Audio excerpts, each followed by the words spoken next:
I mean, I think, take your pick, gold or silver. Yeah. I think both are gonna perform really well. I think silver is going to outperform gold by quite a bit, but it's also going to be more volatile, as it always is. It's much smaller, dollar wise in depth of the market. The silver market's much smaller. So I don't think you can go wrong buying gold or silver here. In fact, earlier this week I bought more 1 ounce silver pandas, and I mean, the last time I bought silver coins in bulk, I think silver was around 16 or 17 bucks. And up until that point, that's the highest price I had ever paid for silver, because most of my silver I've accumulated in the early and mid 2000s at much lower prices. But I bought some more pandas the other day. I think I paid all in a little over 32 bucks a coin.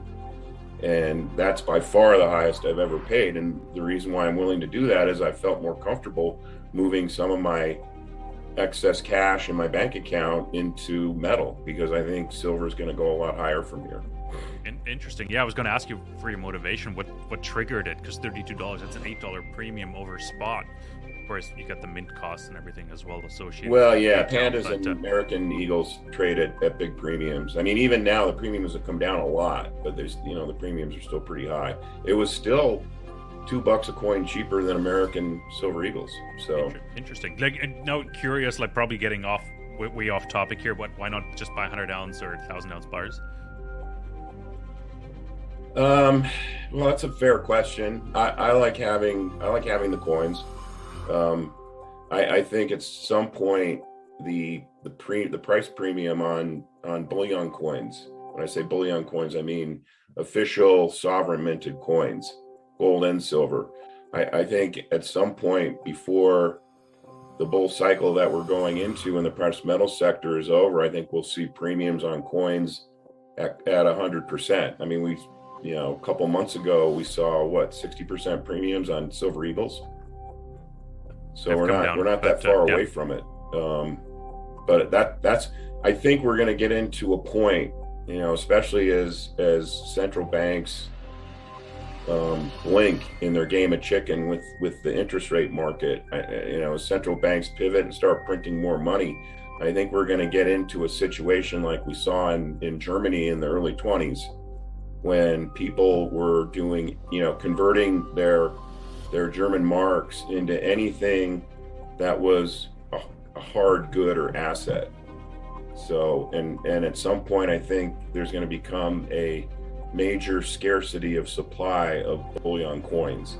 And the reason why I say bullion coins is that these are coins that are recognizable anywhere in the world. I mean, you don't have, fraud issues, forgery issues, credibility issues like you might have with private label silver or even bars. I mean, when you hand over your silver bars to the COMEX, and to have them register, they also assay them to make sure it's 100% silver. So, but everyone recognizes sovereign minted bullion coins: eagles, maple leafs, philharmonics, kangaroos, pandas. So that's why I prefer them. I think they serve both as wealth preservation assets, but I also think, especially silver, but also with gold, because the global supply of fiat currency has run up so quickly over the last, it has to be 15 years now, since 2008. I think that the monetary metals, gold and silver, I think they're extraordinarily cheap relative to the supply of fiat, the global supply of fiat currency. And so I think, they offer both rate of return potential, although that's not my number one motive, and then asset wealth preservation. No, absolutely. So maybe as a question to put a bow around everything, 2023 is the year that the lid's going to blow off the top, more or less. The markets are going to crumble. Is that your prediction? The next 6 to 12 months, we're just going to have a massive financial disaster? I think so. Hands? I mean, I think we're probably looking at the end game here. Not just the Fed end game where, oh, what's the terminal Fed funds rate? Who gives a shit? I think we're probably going to see some type of monetary system reset. And in that scenario, I don't want to own fiat dollars. I want to have as little as possible. I mean, as it is, I only keep enough in the bank to pay, 2 or 3 months worth of bills. So,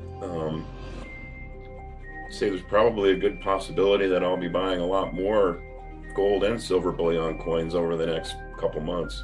No. Especially if there's days where,